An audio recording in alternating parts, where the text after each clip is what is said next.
सत्य सनातन धर्म की परात्पर ब्रह्म परमेश्वर परम मंगलमय प्रभु भगवती राजराजेश्वरी जगदम्बा मैया के सहित शंकर भगवान के पावन पवित्र चरणों में कोटि कोटि प्रणाम करते हैं। भगवान का श्री विग्रह दिव्य वांगमयी मूर्ति हरिवंश पुराण को सर्वतोभद्र मंडल में विराजमान अनंत कोटि देवी देवताओं को, ऋषिगणों को, पितृगणों को, तीर्थों को, वेदों को, शास्त्रों को, गुरु परंपरा को बार बार प्रणाम करते हुए आज का हरिवंश महापुराण का परिपूर्णता का उत्तम दिवस का ज्ञान यज्ञ सत्संग व पुष्पांजलि श्री हरि अर्पण करते हैं। यज्ञ की पूर्ति के लिए आवृत्त किए गए ऋषि तुल्य और देवतुल्य ब्राह्मण गण,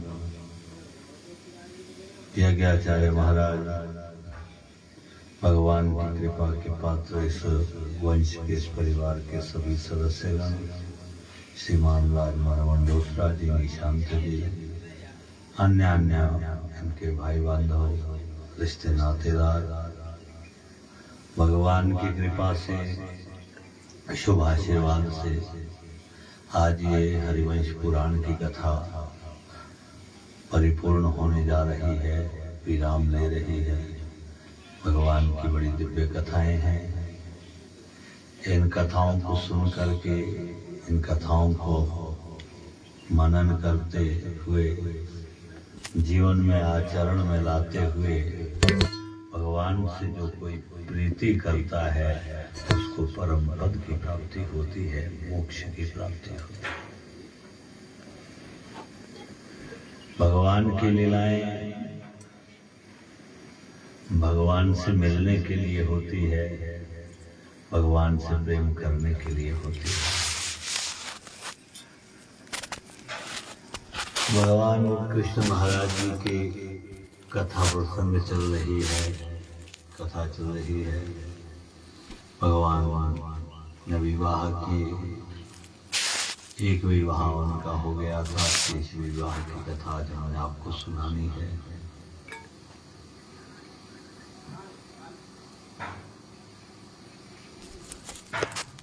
भगवान की जो ये रानियां है, भगवान की जो ये विवाह है, ये दुनिया के लिए तो नारियां हैं, लेकिन आध्यात्मिक दृष्टि से ये नारियां नहीं है। मूल प्रकृति जो होती है वो 8 प्रकार की होती है।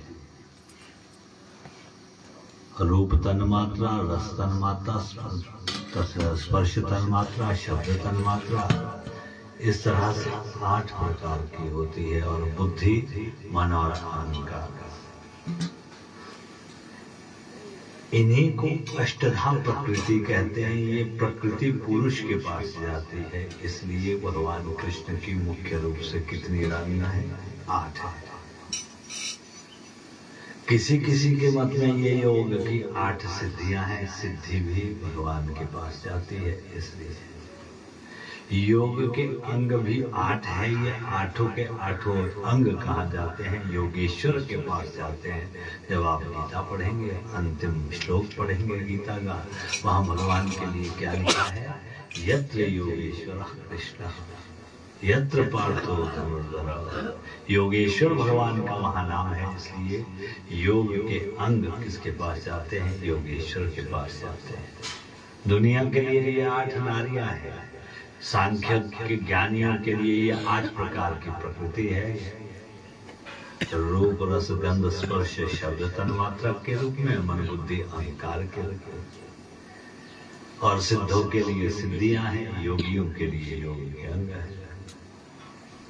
भगवान कृष्ण की और भी रानियां हुई है, 16,100 रानियां हुई है। वो हमारे मन की वृत्तियां हैं। हमारे एक ही मन में एक ही दिन में अनंत संकल्प उठते हैं। ऐसे ही भगवान की कितनी रानियां हुई है? 16,100 रानियां और हुई है। कुल मिलाकर के भगवान की कितनी रानियां बनी है? 16,108 रानियां बनी है। भगवान ने एक साथ ही 2 विवाह किए थे, सत्यभामा और जाम्बवंती से किए।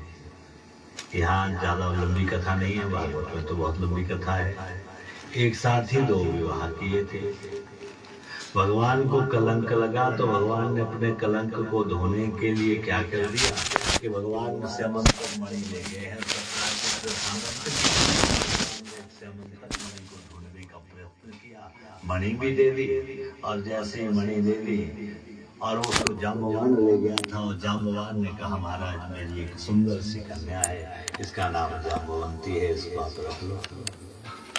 भगवान ने उनकी कन्या को भी स्वीकार कर लिया, और जब मणि वापस दे दी तो सतराजित राजा ने सोचा कि अरे मैंने तो बड़ा भारी गुनाह कर दिया, झूठा ही कलंक किया इस पर। ये तो बड़े महान है, इसलिए तो उन्होंने निवेदन किया कि महाराज मेरी एक बेटी है, उसका नाम सत्यभामा है, उस सत्यभामा का विवाह मैं आपसे करवाना चाहता हूँ, आप इनके साथ करेंगे? भगवान ने सत्यभामा के साथ विवाह कर दिया। एक दिन भगवान दिल्ली की तरफ गुजरात से आने लगे तो मार्ग में मिल गई कालिंदी, यमुना मिली। यमुना से पूछा कि तू क्यों इस जंगलों में घूम रही है, क्या प्रयोजन है? सूर्यस्य दुहिताहं, मैं सूर्य की बेटी हूँ। तू जहाँ क्या कर रही है? तू तो भगवान सूर्य की बेटी है, तुझे तो स्वर्ग में रहना चाहिए। नहीं नहीं नहीं, नरकासुर का साम्राज्य बढ़ गया है। नरकासुर ने सारे के सारे लोगों को नियंत्रण में करना शुरू कर दिया है, इसलिए मैं उनसे बचने के लिए यहाँ रहती हूँ कि कहीं मुझे भी वो चुरा करके ना ले जाए। नरकासुर क्या कर रहा था? भौमा, दूसरा नाम उसका भौमासुर था। उसकी इच्छा थी कि राजाओं को जीतता था, जीत करके क्या करता था, उनकी कन्याओं को, बहनों को, बेटियों को लेकर के जेल में डाल देता था। संकल्प था कि जिस दिन 16,100 कन्याएं हो जाएगी मेरी जेल में, एक साथ सबके साथ विवाह करूंगा। इसलिए मुझे भी डर लगता है कहीं मुझे भी वो जेल में ना डाल दे। किसी दिन अगर उसने सूर्य भगवान पर आक्रमण कर दिया, सूर्य देवता पर, तो मैं भी मारी जाऊंगी। इसलिए मैं उनसे बच करके यहाँ रहती हूँ। तो तूने पति किसको बना? विष्णुं वरेण्यं वरदं तप परमं आस्थिता। मैं तो भगवान विष्णु के साथ विवाह करूंगा। विष्णुं वरेण्यं वरदं, भगवान ने कहा वो तो मैं ही विष्णु के रूप में अवतार मैंने ही लिया है, मैं ही विष्णु हूँ। तो महाराज मैं आपसे विवाह करना चाहती हूँ। भगवान ने कालिंदी के साथ, यमुना के साथ भी विवाह किया है।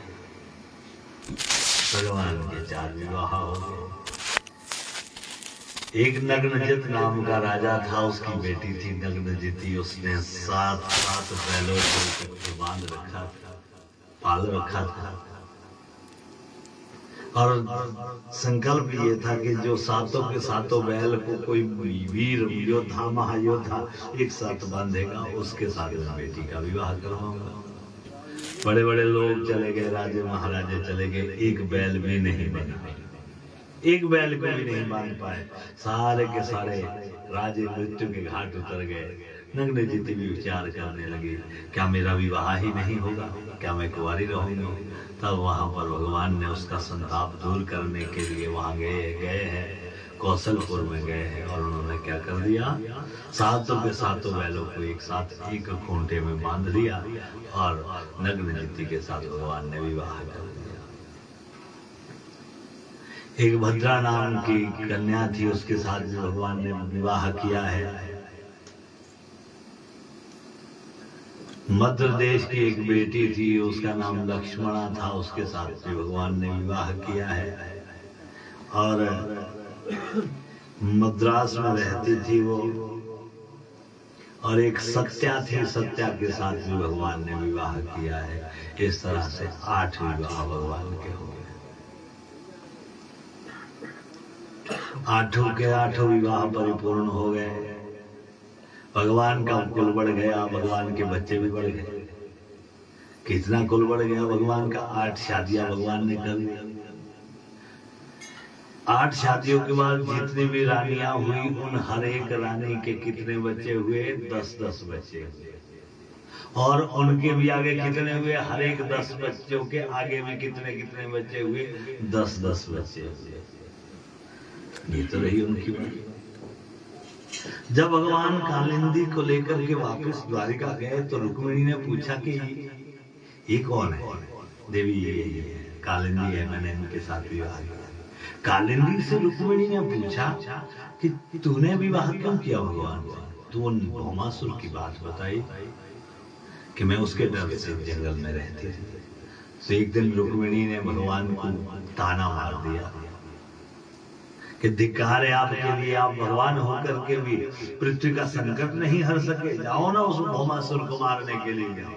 अब भगवान ने विचार किया कि चलो भौमासुर को मारने के लिए चलते हैं। रुक्मिणी के कहने पर कहाँ रहता था भौमासुर? प्राग ज्योतिषपुर नाम का एक नगर था गुवाहाटी में, जिसे आज के समय में गुवाहाटी कहते हैं, वहां पे रहता था। वहां उस गुवाहाटी उस प्राग ज्योतिषपुर की रक्षा कौन करता था? सुदर्शन चक्र करता था। बड़े अच्छे से सुदर्शन चक्र उसकी मुर नामक राक्षस उसकी रक्षा करता था। सुदर्शन चक्र से मुर नामक राक्षस को सबसे पहले भगवान ने काट डाला, मार डाला, और भगवान का क्या नाम पड़ गया? मुरारी पड़ गया। मुर नामक राक्षस के जो अरी है, शत्रु है, वो कौन है? भगवान है। सुदर्शन चक्र से उस मुर जो रक्षा करता था उसको मार डाला, समाप्त कर दिया। भौमासुर के साथ भयंकर युद्ध हुआ। अंत में सुदर्शन चक्र को कह दिया जाओ भौमासुर का भी उद्धार कर दो। भौमासुर को भी मृत्यु के घाट उतार दिया। अब मृत्यु प्राप्त होकर के भौमासुर के जेल में जो पड़ी हुई कन्याएं थी, 16,100 कन्याएं थी, उनको खोल दिया। और उनको खोलने के बाद सारी की सारी कन्याओं से कह दिया जाओ कन्याओं तुम अपने अपने पिता के घर जाओ, पति के घर जाओ, भाई के घर चली जाओ। सब ने कह दिया महाराज हम कहाँ जाएं, हमें कोई स्वीकार नहीं करेगा, हम दूसरे के घर में रही हुई है। इसलिए प्रभु जिसका कोई नहीं होता उसके द्वारिकाधीश्वर होते हैं, आप हमें स्वीकार कर दो ना। और भगवान ने सारी की सारी कन्याओं को स्वीकार कर दिया। और भगवान ने कितनी कन्याओं के साथ एक साथ विवाह कर दिया? 16,100 कन्याओं के साथ। अब जितनी भी रानियां हैं उतने महल है, भगवान ने भी उतने ही रूप धारण किए हुए। और हर एक रानी के कितने बच्चे हो गए? 10-10 बच्चे हो गए, उनके भी 10-10 बच्चे हो गए। इतना बड़ा कुल बढ़ गया भगवान का। भगवान का कुल बढ़ गया। भगवान बड़े आनंद से घर में रह रहे थे। एक दिन भगवान रुक्मिणी मैया के सहित एक रेवतक नामक पर्वत पर चले गए। जैसे ही वहां पर रेवतक पर्वत पर बैठे हैं, वहां पर रुक्मिणी मैया ने उपवास किया है, व्रत किया है। देखो व्रत कभी कभी कर लेना चाहिए, व्रत करने के बड़े लाभ भी है। और जब उपवास किया तो उसके अंत में रेवतक पर्वत पर ही उन्होंने क्या कर दिया? उद्यापन भी कर दिया, उस व्रत का उद्यापन कर दिया। यज्ञ होने लग गया। जैसे ही यज्ञ परिपूर्ण हो गया तो यज्ञ के परिपूर्ण होने के उपरांत वहां पर कौन आ गए? नारद ऋषि। और नारद ऋषि जैसे ही पहुंचे हैं, उनका बड़ा भारी वहां पर स्वागत सत्कार किया है। भगवान ने भी, रुक्मिणी मैया ने भी वहां पर पहुंचे, सत्कार किया, प्रसन्न हो गए नारद ऋषि। रुक्मिणी के लिए उन्होंने क्या कर दिया? नारद ऋषि ने पारिजात के वृक्ष का थोड़ा सा फूल पुष्प दे दिया। पारिजात वृक्ष का फूल दे दिया। पारिजात वृक्ष कहा जाता है स्वर्ग का ये वृक्ष है। और पारिजात के वृक्ष के पास जो भी कोई चला जाता है उसको मन वांछित फल की प्राप्ति होती है। वो पुष्प रुक्मिणी को दे दिया। और आशीर्वाद के क्या दिया नारद ऋषि ने? सर्व संपल लक्ष्मी सौभाग्य सौख्य मोद काम प्रतिपूर्ति प्रदम, सारे के सारे सौभाग्य की प्राप्ति तुझे होगी, ऐसा वरदान दे दिया। संपत्ति लक्ष्मी तेरे पास रहेगी, तेरी कामना पूरी हो जाएगी, ये आशीर्वाद भी दे दिया। 6 की 6 महिषियां जितनी भी थी, महारानियां थी, सारी की सारी प्रसन्न हो गई। 16,100 रानियां भी प्रसन्न होगी, लेकिन एक रानी ऐसी थी जो दुखी होने लगी कि लक्ष्मी इसका रुक्मिणी को ही ये लक्ष्मी का वरदान क्यों दिया है। वो कौन थी जो प्रसन्न नहीं हुई थी? सत्यभामा थी। अब सत्यभामा ने क्या कर दिया? सत्यभामा अपने कोप भवन में चली गई। देखो नारियां कभी कभी कोप भवन में भी चली जाती है, जब रूठ जाती है, वो कोप भवन ही है। क्रोध जब आता है, 2 प्रकार से नारियों से बाहर क्रोध निकलेगा।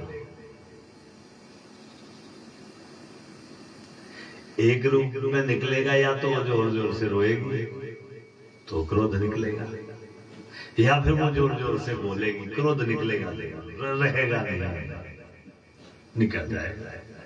लेकिन सत्यभामा भी को भवन में चली गई, और जैसे ही अंदर चली गई, भगवान कृष्ण उसको मनाने के लिए, सत्यभामा को मनाने के लिए चले गए। अरे सत्यभामा, तू क्यों रूठी है, क्यों क्रोधित हो रही है, क्यों गुस्से में है? तो उन्होंने कह दिया, महाराज देखो ना, नारद ऋषि ने इसी को प्रसाद दिया है, इसी को फल दिया है, मुझे तो दिया ही नहीं। अब आप बताइए, व्रत कौन कर रहा था? उपवास किसका था? रुक्मिणी। तो जो व्रत करेगा, उपवास करेगा, फल भी तो उसी को मिलेगा। इसलिए नारद ऋषि ने भी उनको ही आशीर्वाद दिया। लेकिन ये सत्यभामा समझ नहीं पाई, भगवान की बड़ी विचित्र लीला है। और उन्होंने कह दिया, महाराज मैं प्रसन्न तब होंगी जब आप मेरे लिए पारिजात का वृक्ष लाएंगे। कह दिया, वहां पर भगवान ने कह दिया, देख सत्यभामा, पारिजात का वृक्ष स्वर्ग की संपत्ति है, उसको लाना ठीक नहीं है। नहीं महाराज, मुझे चाहिए। अब ये कह दिया तो भगवान ने भी कह दिया, ठीक है, मैं तुम्हारे लिए पारिजात के वृक्ष को लाऊंगा, मैं प्रयत्न करूंगा। और भगवान ध्यान कर रहे थे।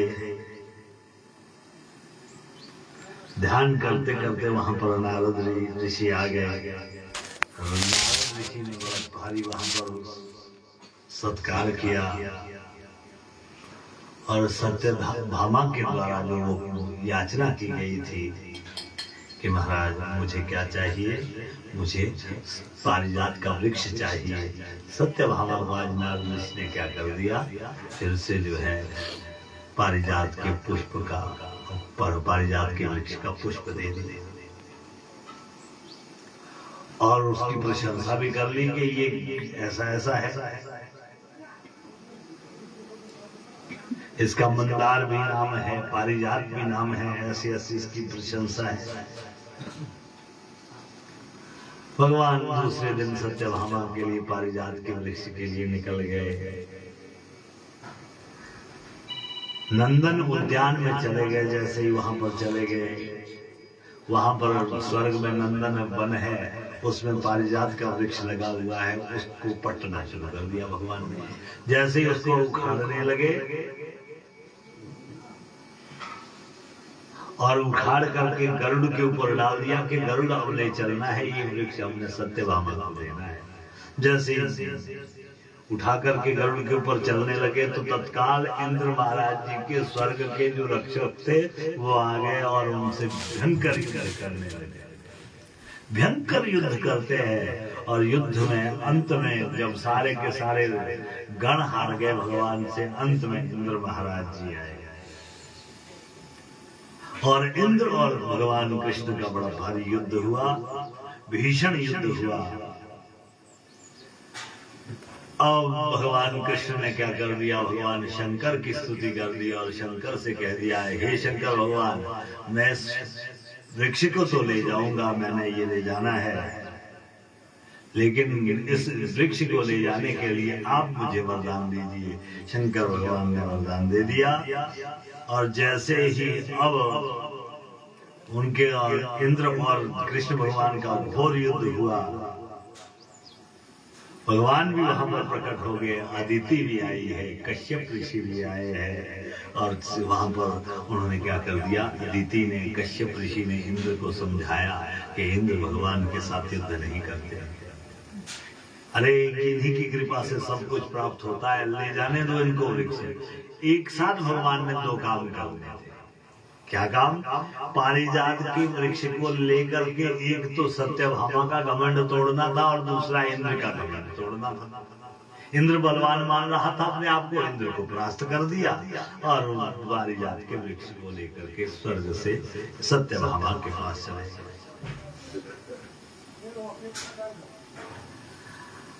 और जैसे ही पारिजात के वृक्ष को ले लिया और वहां पर क्या कर दिया, वो पारिजात का वृक्ष सत्यभामा को दे दिया। सत्यभामा बड़ी प्रसन्न हो गई,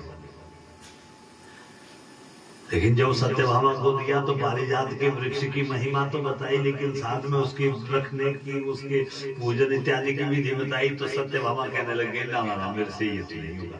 आजकल भी ऐसी स्थिति है, चाहते तो सब है कि अच्छी वस्तु मिले, लेकिन उसके गुण, उसकी विधि वो करना नहीं चाहते। जैसे मान लो कोई किसी को कह दे कि महाराज जी ये माला रख लीजिए आप, बड़ी अच्छी है, लेकिन उसकी विधि भी तो आनी चाहिए, उसका कुछ पता भी तो होना चाहिए, वो कुछ नहीं। अंत में सत्यभामा ने भगवान से कह दिया, महाराज आप रखिए, जहाँ रखना है, इस वृक्ष को रखना है, जहाँ भी उसको रख दीजिए, मैं इसका पालन नहीं कर सकती हूँ। इस तरह से सत्यभामा के लिए भगवान ने कह दिया, हे सत्यभामा, कभी भी अभिमान नहीं करते हैं, द्वेष नहीं करते हैं। देख, एक समय में रुक्मिणी को पारिजात का पुष्प मिला, दूसरे समय में तुझे भी तो मिल गया, लेकिन समय सबका आता है, समय के अनुसार सबको फल मिलता है, इसलिए सत्यभामा कभी द्वेष नहीं करना चाहिए, ये कह दिया। अब वहां से भगवान अंतर्धान हो गए और पारिजात का वृक्ष को स्वर्ग दे दिया। इस तरह से भगवान ने बड़ी बड़ी लीलाएं की है। षटपुर दानव का भी वध किया है, एक अंधकासुर नाम का राक्षस था, उनका भी वध हुआ है। एक निकुंभ नामक राक्षस था, उनका भी वध हुआ है। एक वज्रनाभ नामक एक राक्षस था, उनका भी बड़ा भारी, उनके देवताओं के साथ उनका भी युद्ध हुआ है और उनका भी वध कर दिया। इस तरह से भगवान ने पृथ्वी को निष्कंटक बना दिया। अब आगे चल करके भगवान ने महिमा सुनाई है, कलयुग की सुनाई है कि जब मैं यहाँ द्वारिका से चला जाऊंगा, जैसे ही मेरा अंतर्धान हो जाएगा, भगवान अंतर्धान हो गए। जिस दिन भगवान अंतर्धान हुए उसी दिन कलयुग आ गया। कलयुग किस दिन आया है? भाद्रपद के महीने की कृष्ण पक्ष की त्रयोदशी तिथि को शनिवार के दिन कलयुग बैठा है। इसी दिन सास और बहू इकट्ठी नहीं रहती है भादों के महीने में। क्यों? क्योंकि उस दिन कलयुग आया है। अगर आपके लिए एक बात, अगर ये संयोग बन जाए कि कृष्ण पक्ष भी हो भाद्रपद का, त्रयोदशी तिथि भी हो और कहीं शनिवार भी संयोग से आ जाए, उस दिन अगर कोई सौभाग्यवती स्त्री, कोई माता 1000 दीपक पीपल के वृक्ष के पास जलाती है तो उसकी हर कामना पूरी हो जाती है। बड़ा आनंद हो गया, कलयुग आ गया। कलयुग की महिमा क्या है? कलयुग में ना धर्म होगा, ना योग होगा, ना यज्ञ होगा, ना ज्ञान होगा, सब प्रमत्त रहेंगे, उन्मत्त रहेंगे। कोई किसी प्रकार से उन्मत्त है, कोई किसी प्रकार से। पंडित तो सो ही जो गाल बजावा, वही यदि जोर जोर से लाड़ेगा वही पंडित कहा जाएगा। कलयुग की महिमा है। धर्म नहीं होगा, कथा नहीं होगी, लेकिन एक ही सद्गुण है कलयुग में। कलयुग केवल नाम आधारा, सुमेरे नर उतर ही पारा। कलयुग में व्यक्ति किस काम करने से पार जाएगा इस भवसागर से? भगवान का नाम स्मरण करने से इस भवसागर से पार लग जाएगा। इसलिए भगवान का नाम लीजिए, स्मरण कीजिए, आपका उद्धार हो जाएगा।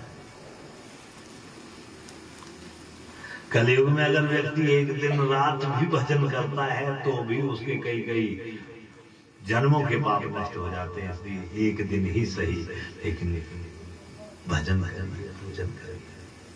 कलयुग की महिमा है, बाकी सब आप जानते ही है। कलयुग में क्या हो रहा है? पिता पुत्र की नहीं मानेगा, माँ बेटी की नहीं मानेगी, ऐसी ऐसी कलयुग की महिमा है। लेकिन जो मर्यादा में रहता है, धर्म के अनुरूप अपने गृहस्थ में रहता है, उसकी हर कामना परिपूर्ण होती है। कलयुग का बड़ा भारी वर्णन सुनाया।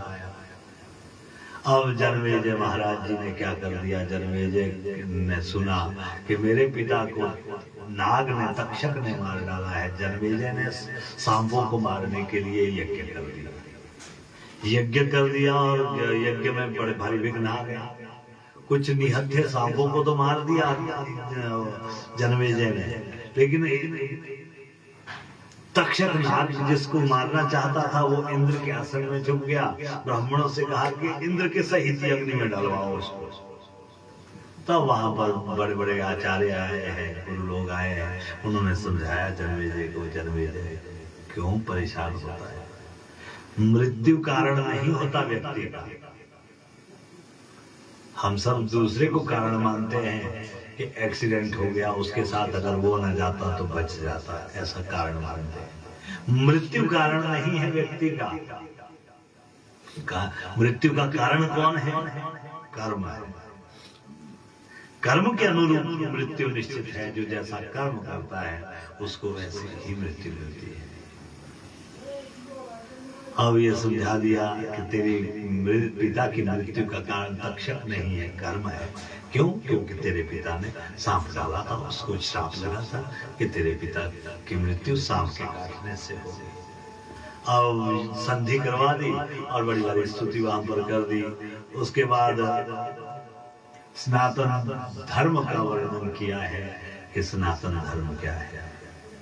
जहां पर 5 देवताओं की पूजा होती है, गणेश, सूर्य, शंकर, दुर्गा और भगवान विष्णु की पूजा होती है।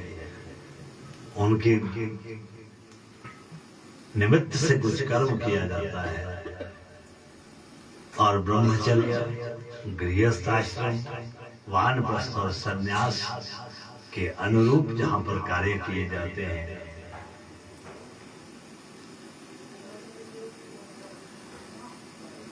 वही सनातन की महिमा है। जहां वर्णाश्रम का आचरण किया जाता है, वर्ण का आचरण किया जाता है, आश्रम का आचरण किया जाता है, वही सनातन धर्म है।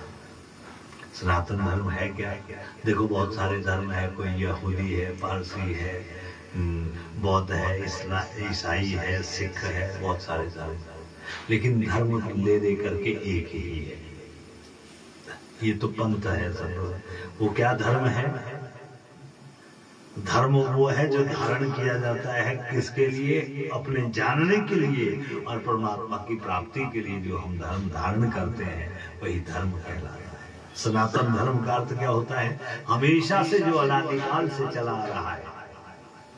हमारे पास वेद अपौरुषेय है, इसलिए वेदों में जो वर्णित धर्म है वो भी कैसा है? अपौरुषेय। धर्म को किसी ने बनाया नहीं। जब भगवान बने हैं तो भगवान के साथ जो अपने आप धर्म बना है वो धर्म है, वही धर्म सनातन है। सूर्य का धर्म क्या? सूर्य का धर्म ये है कि सूर्य भगवान क्या करते हैं? प्रकाश देते हैं। तो ये धर्म है उनका, स्वाभाविक शक्ति को धर्म कहते हैं। अग्नि का धर्म क्या है? जलाना है। चंद्रमा का धर्म क्या है? शीतलता देना है। पृथ्वी का धर्म क्या है? टिकाना है। वायु का धर्म क्या है? प्राण देना है। तो यही धर्म है, बाकी इसके अतिरिक्त कोई धर्म नहीं है। इसलिए धर्म को जानिए। धर्म के लिए लड़ना नहीं चाहिए, धर्म को तो जानना चाहिए। परोपकार करिए, निर्धन को धन दीजिए, जो बेसहारा है उनको सहारा दीजिए, बड़ों की आज्ञा को मानिए, माता पिता की सेवा करिए। यही कलयुग की महिमा है। कलयुग के महिमा के बाद अंत में वहां पर ऋषियों ने पूछा है, महाराज समुद्र मंथन भी हुआ था, वो किस लिए हुआ था? समुद्र मंथन की कथा आप हमें सुनाइए। अंत में ये समुद्र मंथन की कथा आई है। और समुद्र मंथन में एक बार देवताओं को हरा दिया था राक्षसों ने। देवता भगवान के पास गए, भगवान ने कहा कि समुद्र का मंथन करो, और जब समुद्र का मंथन करोगे तो उससे 14 पहले ध्यान नहीं लगेगा, पहले मन नहीं लगेगा, पहले तो अंदर से विष बाहर निकलना चाहिए। विष नहीं, विष शंकर भगवान ने देखो, विष हर किसी के बस की बात नहीं है। विष को पीना वही पी सकता है जो परोपकार करने में सक्षम होता है। वो कौन है? देवादिदेव महादेव है, उन्होंने विष को पी लिया। अब जब विष पी करके शंकर भगवान बड़े शिखर पर चले गए, भगवान के कंठ से नीचे भी नहीं उतरा विष। भगवान शंकर का कंठ कैसा हो गया? नीला हो गया। भगवान का नाम क्या पड़ गया? नीलकंठ पड़ गया। बोलो नीलकंठ महादेव की। उसके बाद समुद्र मंथन करने लगे तो सबसे पहले ऐरावत हाथी निकला है, उसको दे दिया इंद्र को। ऐरावत हाथी क्या है? स्थूल बल है। बल किसको चाहिए? इंद्र को चाहिए, देवताओं को चाहिए। इंद्र को बल चाहिए। फिर उच्चैश्रवा नाम का घोड़ा निकला है, वो किसको दे दिया? बलिराजा को दे दिया। आज भी जितनी शक्ति मापी जाती है वो किससे मापी जाती है? घोड़े से। आप कोई भी मोटर ले लो तो कितने, किससे क्या पूछते हैं आप? कितने हॉर्स पावर की है, कितने घोड़ों की शक्ति है इसमें, वो दे दिया। उसके बाद अप्सराएं निकली हैं, स्वर्ग को दे दिया। पारिजात का वृक्ष निकला है, स्वर्ग को दे दिया। शंख निकला है, भगवान नारायण को दे दिया। चंद्रमा निकला है, शंकर भगवान को दे दिया। वारुणी निकली है, देवताओं ने कह दिया हमें तो ये नहीं चाहिए। वो किसको दी है वारुणी? राक्षसों ने कहा ये हमारी संपत्ति है, उनको दे दिया। लक्ष्मी भी उसके अंदर से निकली है। जैसे ही लक्ष्मी निकली, लक्ष्मी को देख करके बड़े प्रसन्न हो गए सारे के सारे देवता, लेकिन ना देवताओं का वर्णन किया ना राक्षसों का वर्णन किया। अंत में लक्ष्मी मैया कहाँ चली गई? सागर के तट पर चली गई, जहाँ नारायण भगवान सोए हुए थे, उनके चरणों में चली गई। लक्ष्मी मैया ने नारायण को देखा, नारायण ने लक्ष्मी को देखा, वरमाला हाथ में थी, नारायण को डाल दी, लक्ष्मी नारायण की हो गई। बोलो लक्ष्मी नारायण भगवान की।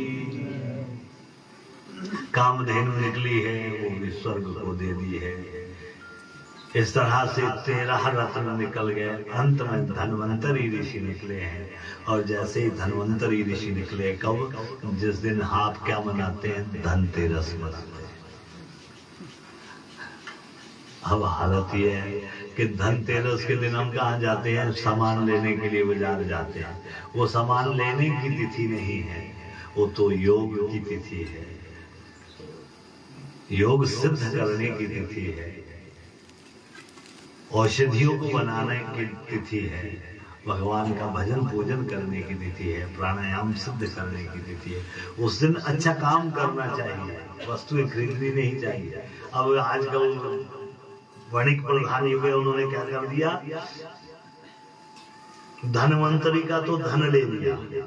आए कब थे धनवंतरी? भगवान कब अवतार हुआ था उनका? भगवान के अवतार माने गए हैं धनवंतरी ऋषि। आए कब थे? त्रयोदशी तिथि को। त्रयोदशी का बना दिया 13, वो धनतेरस हो गई। आज जो भी व्यक्ति वस्तु लेगा वो हमेशा रहेगा। देखो सबसे पहला कौन सा है? धन। आपको सुरक्षित धन रखना है, शरीर रूपी धन सुरक्षित होना चाहिए। शरीरम आद्यम खलु धर्म साधन। धर्म की सिद्धि के लिए आपके पास सबसे अच्छा कौन सा तत्व चाहिए? वो शरीर चाहिए। इसलिए शरीर को स्वस्थ रखिए, शरीर के लिए कुछ उस दिन करिए। शरीर को स्वस्थ रखने के लिए प्रयत्न करना चाहिए, योग करना चाहिए, यज्ञ करना चाहिए, अनुष्ठान करना चाहिए। धन्वंतरी ऋषि निकले, और धन्वंतरी ऋषि के सिर पर क्या था? कलश था। जैसे ही कलश को देखा देवता भी झपट पड़े अमृत का कलश के लिए और राक्षस भी झपट पड़े।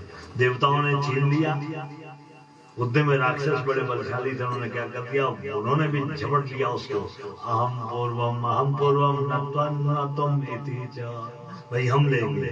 और जैसे ही वो छीन लिया और कहाँ चले गए, उसको छीन करके राक्षस बड़े दूर चले गए। फिर भगवान को याद किया देवताओं ने, हे प्रभु जिस अमृत के लिए हमने मंथन किया था समुद्र का, वो तो राक्षस ले गए।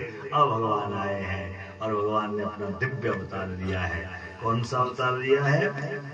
मोहिनी का अवतार लिया है भगवान ने। जैसे ही मोहिनी का अवतार लिया, अब जिस रास्ते से जा रहे थे राक्षस, सामने बैठी हुई थी मोहिनी। देखो लक्ष्मी क्या है और मोहिनी क्या है। मोहिनी भगवान स्वयं बने हैं, मोहिनी कहते हैं जो हर अंग से मोहित करती है। और लक्ष्मी क्या है? जिसके चिन्ह बड़े अच्छे हैं, जिसके चिन्ह अच्छे हैं वो लक्ष्मी। मोहिनी को देखा, राक्षसों ने कहा, अरे देवी कौन हो तुम, क्यों बैठी हो यहाँ, क्या क्या कर रही हो यहाँ बैठ कर? मोहिनी कहने लगी, कौन हो तुम? हम कश्यप के पुत्र है देवी। लग तो मुझे बड़े विद्वान रहे हो, लेकिन फिर भी तुम मूर्खों की जैसी बातें कर रहे हो। जो कुछ अभिमान था राक्षसों को वो समाप्त हो गया। हम मूर्ख कैसे हो गए देवी? राक्षसों ने पूछा, अरे तुम मूर्ख इसलिए हो कि राह में बैठी हुई स्त्री से उसका ठिकाना पूछ रहे हो। राह में चलती हुई नारी से उसके विषय में नहीं पूछा जाता, उसका ठिकाना नहीं पूछा जाता, उसका स्थान नहीं पूछा जाता, उसका नाम नहीं पूछा जाता, और तुम ये पूछ रहे हो। तुम तो मूर्ख हो, मूर्खों जैसी बातें करते हो। उन्होंने कहा, देवी हम इसलिए पूछ रहे हैं ना, हमारे भाई भी आ रहे हैं पीछे से देवता। हमारा हमने और देवताओं ने इकट्ठे करके समुद्र का मंथन किया था, उससे ये अमृत निकला है। ये इसका बंटवारा करने वाला कोई हमारे पास नहीं है, क्या देवी तुम करोगी? मोहिनी कहने लगी, देखो राह में बैठी हुई स्त्री पर विश्वास नहीं करना चाहिए राक्षसों। वो हो सकता है तुम्हें अमृत ही ना पिलाए, तुम अमृत पीने से वंचित रह सकते हो। राह में चलती हुई स्त्री का कोई भरोसा नहीं है। अब ऐसा कहा, राक्षसों को विश्वास हो गया ये तुम धर्म का तत्व भी जानती है, और कह दिया राक्षसों ने, देवी तुम चाहे पक्षपात ही करना, लेकिन बंटवारा तो तुम ही करोगे। देखो जब हम बुरा काम करते हैं तो बुरे काम करते हुए संकेत पहले ही मिल जाते हैं कि हमें बुरा नहीं करना है, लेकिन हम मानते नहीं। मिल जाता है संकेत कि इसका फल क्या होगा, इसका परिणाम क्या होगा। अब जैसे ही पीछे से देवता आए, मोहिनी ने कह दिया, एक पंक्ति में देवताओं तुम बैठो, एक पंक्ति में राक्षस बैठे। राक्षस भी बैठे, देवता भी बैठे। अब मोहिनी ने कह दिया कि देखो हम अमृत पिलाने जा रही हैं, देखो भाई ऊपर तो ये हल्का हल्का अमृत लग रहा है हमें, असली में तो जो गाढ़ा गाढ़ा अमृत है वो नीचे नीचे है। बोलो अमृत पहले किसको पिलाओगे? राक्षसों ने कहा कि असली अमृत तो हम पीना चाहते हैं, असली अमृत हम पान करना चाहते हैं, इसलिए पहले तुम देवताओं को पिला दो, फिर हमको पिलाना। मोहिनी को मौका मिल गया, राक्षसों के कहने पर ही उन्होंने उनको अमृत पिला दिया। देवताओं को जैसे जैसे अमृत पिलाते हुए जा रही थी, राहु नामक राक्षस को लग रहा था कि ये कुछ गड़बड़ कर रही है, ये हमारे साथ पक्षपात कर रही है। वो सूर्य और चंद्रमा के बीच में बैठे गए।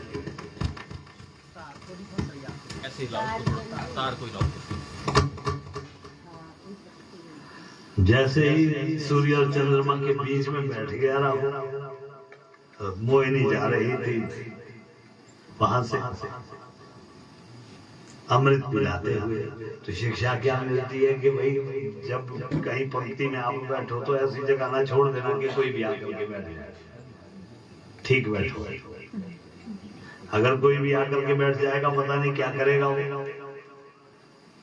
सूर्य और चंद्रमा के बीच में राहु बैठ गया, राहु को भी अमृत पिला दिया।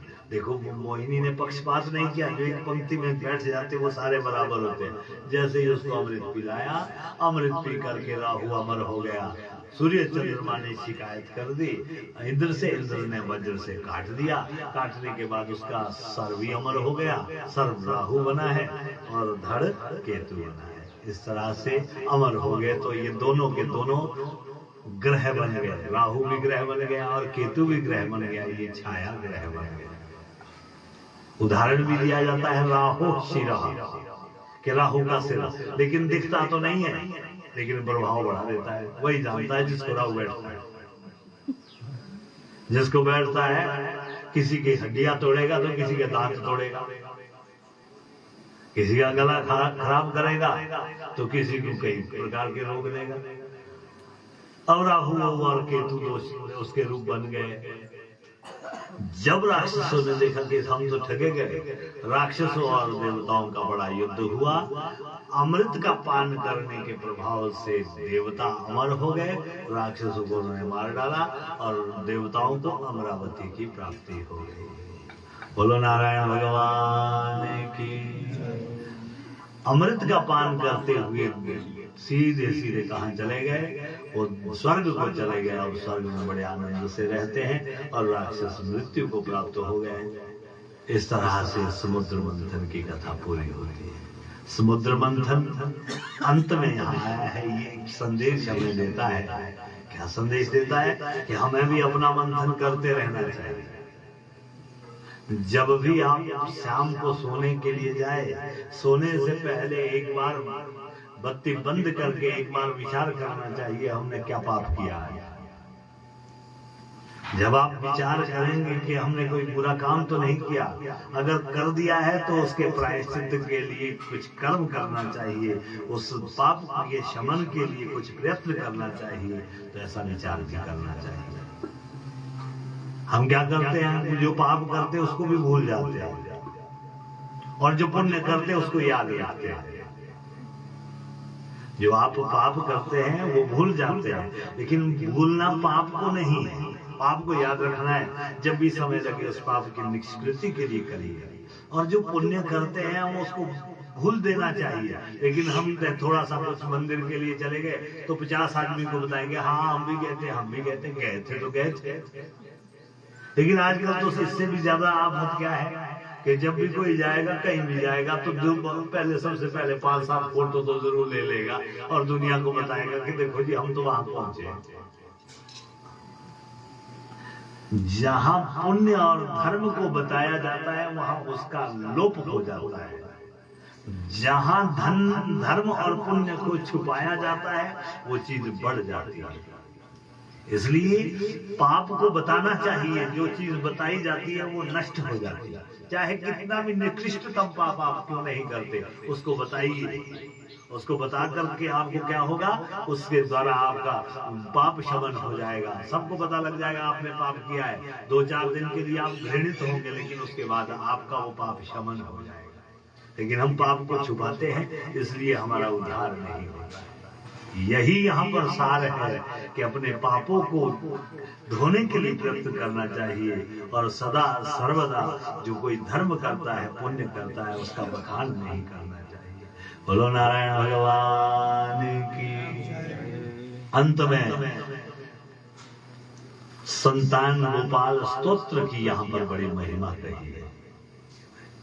संतान गोपाल स्तोत्र पढ़ना चाहिए। जिसके संतान नहीं होती है उनको इस स्तोत्र का पाठ करने से संतति प्राप्त होती है। हरिवंश पुराण वंश की वृद्धि के लिए, वंश की शुद्धि के लिए, आत्मा की शुद्धि के लिए, गृह की शुद्धि के लिए, धन की शुद्धि के लिए, द्रव्य की शुद्धि के लिए किया जाता है। इससे एक ही चीज नहीं, कई चीजें प्राप्त होती है। जो फल 18 पुराणों के श्रवण से प्राप्त होता है, वही फल हरिवंश पुराण के पाठ और कथा से प्राप्त होता है। इसलिए इसकी बड़ी महिमा है। ये महान पुराण है और कहा गया है कि जो महाभारत के पुस्तक को पढ़ता है, महाभारत को पढ़ता है, उसको धर्म अर्थ काम और मोक्ष चारों की चारों चीजें प्राप्त हो जाती है। धर्म भी उसको प्राप्त होता है, इच्छाएं भी उसकी प्राप्त होती है, धन भी उसको मिल जाता है और अंत में भगवान नारायण के लोक को भी वो चला जाता है। संतान गोपाल का स्तोत्र पढ़िए, भगवान हरि के नाम को स्मरण करिए, भगवान का नाम लीजिए, आपकी सारी की सारी इच्छाएं पूरी हो जाएगी, आपका कल्याण हो जाएगा। आज की कथा हमारी यही संपन्न होती है। भगवान नारायण आपको दीर्घायु प्रदान करे, आपके वंश की शुद्धि करे, आपका वंश बढ़ता रहे, वंश आपका महान बने। इस वंश में, आपके वंश में शरियाती च्यवन जैसे पुरुरवा, शबलाश्व, हरियाश्व जैसे महान बच्चे पैदा होते रहे। आप सभी का कल्याण हो। पिछले 8 दिनों से 9 दिनों से यहाँ कथा चल रही थी, बड़े आनंद से, बड़े प्रेम से यहाँ पर कथा संपन्न हो रही है।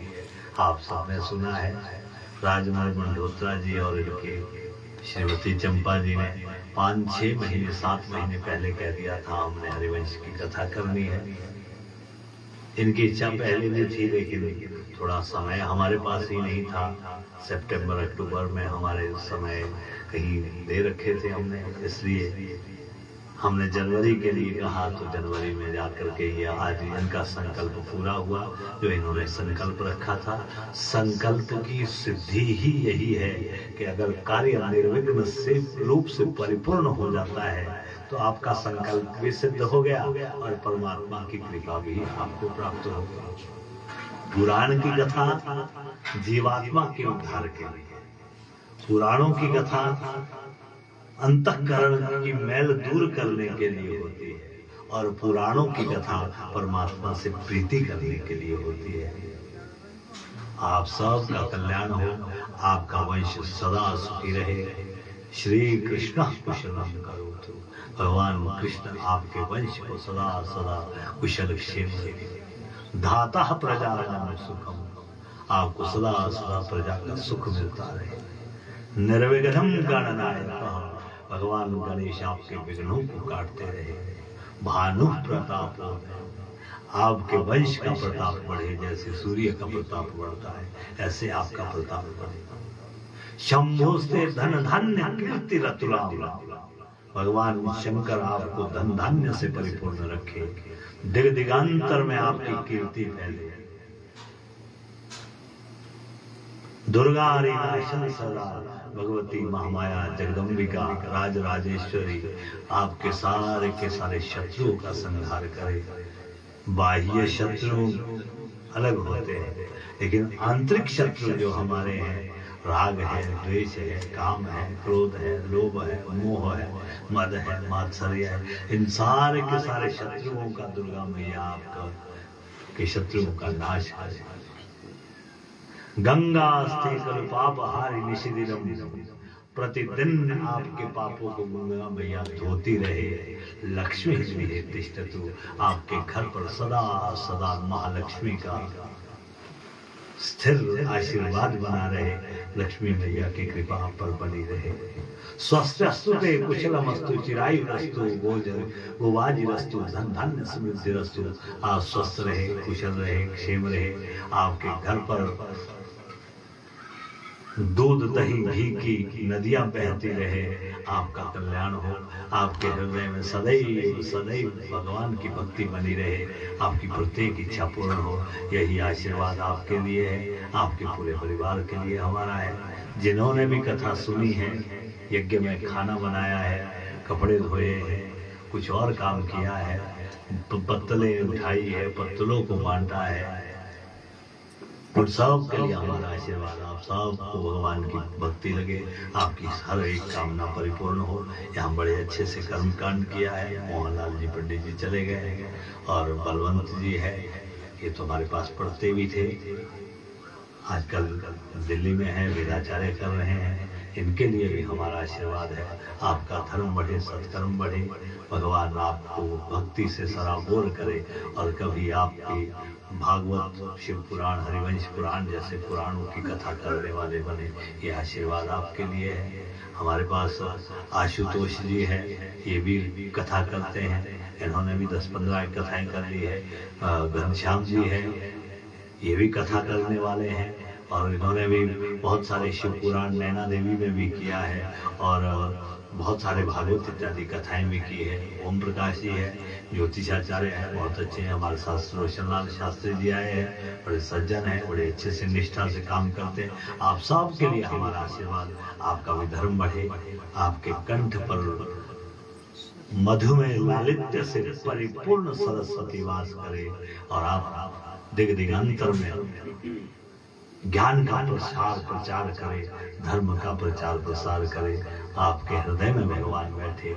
इन्हीं शब्दों के साथ अपनी वाणी को विराम देते हैं। आप सब का कल्याण हो, सभी सुखी रहे, निरोग रहे, स्वस्थ रहे, सब आपस में प्रेममयी दृष्टि से देखे, किसी का किसी के प्रति द्वेष ना हो, किसी का किसी के प्रति शत्रुता ना हो, सबका कल्याण हो। इन्हीं शब्दों के साथ अपनी वाणी को विराम देते हैं। आप सभी के हृदय में बैठे हुए बांके बिहारी को प्रणाम करते हुए आज की कथा संपन्न करते हैं। बोलो भक्तवत्सल भगवान की। इनके परिवार वाले जो कोई रिश्तेदार है, उन सब के लिए भी हमारा आशीर्वाद है। आप सबका भी उद्धार हो, आप सबका भी कल्याण हो। हमें कथा इसलिए जल्दी परिपूर्ण करनी पड़ रही है कि हमको बड़ा दूर जाना है। हमको शिमला से भी आगे कोई 50, 60, 70 किलोमीटर आगे पहुंचना है, इसलिए थोड़ा जल्दी आज पूरा कर रहे हैं। अन्यथा तो हम 1-1.5 बजे तक कर सकते थे, इसलिए थोड़ा जल्दी कर रहे हैं। और इन लोगों के अगले भी प्रोग्राम है, इन्होंने कहीं और भी जाना है, इसलिए भी आप सब का कल्याण हो। शांति शांति शांति।